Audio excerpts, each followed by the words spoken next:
দেয় কালারের মতন, তখনই চুলের গোড়া নরম হয়ে যায়। যখনই আয়রনটা টান দিই চুল সহ গোড়া উঠে আসে, তখনই দোষ হয় কার? ওই যে ক্রিমের, যে রিবন্ডিং ক্রিম ভালো না, বা আর জীবনে চুল সোজা করবো না, এরকম বিভিন্ন আছে অনেকে, যার যার অভিজ্ঞতা রয়েছে। হয়তো বা আপনি 500 টাকা দিয়ে হেয়ার স্ট্রেট করতেছেন, লোকাল একটা ছিল না, তখন তো এই ঘটনাই ঘটবে। বিষয় ক্লিয়ার? তো এই যেমন এই প্রোডাক্টগুলোর দাম মোটামুটি অনেক টাকায় আছে। তো এইগুলা যারা তৈরি করে তারা কিন্তু অনেক গবেষণা করে, সায়েন্সটিস্ট বলতে পারেন, বিউটি সেক্টরটা সায়েন্সটিস্ট। তো তারা এই কোম্পানি কি চাবে কখনো আপনার কোনো ক্ষতি হয়? এবং কি কালার, বিভিন্ন প্রকার কালারও রয়েছে যেগুলো চায় না কোনো ক্ষতি হতে, কিন্তু আমরা যারা এইটা অ্যাপ্লাই করি, দোষ আমাদের অ্যাপ্লাইকারকদের, যারা আমরা এক্সপার্ট আছি। তো সেই জন্য কোনো প্রোডাক্ট বা কোনো বিষয়ে অ্যাপ্লাই করার পূর্বে কী করতে হবে? আপনি সেই সম্পর্কে পুঙ্খানুপুঙ্খ ধারণা থাকতে হবে। বিষয় ক্লিয়ার? তাই এটা রেস্ট্রিকশন, একটু রেড মার্ক দিই। কখনও যদি এইটা করেন ঘরে কিংবা বাহিরে, কি করবেন?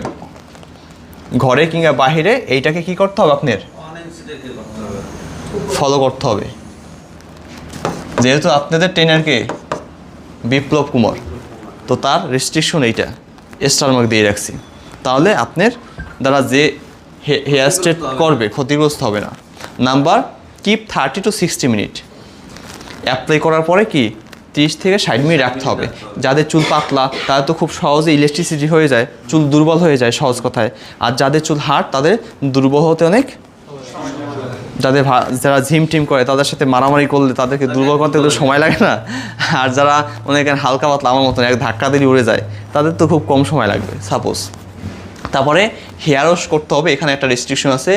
ড্রাই করতে হবে 70% তাওয়াল দিয়ে, TWL তাওয়াল দিয়ে, বুঝতে পারছেন? আর 30% করতে হবে হেয়ার ড্রাই দিয়ে। এখন ঘটনা তাওয়াল দিয়ে কেন? তাওয়ালটা তখন তো আপনার চুল ও একবার শিশু সুলভ হয়ে যায়, নরম হয়ে যায়, ওর শক্তি কম, তো ওকে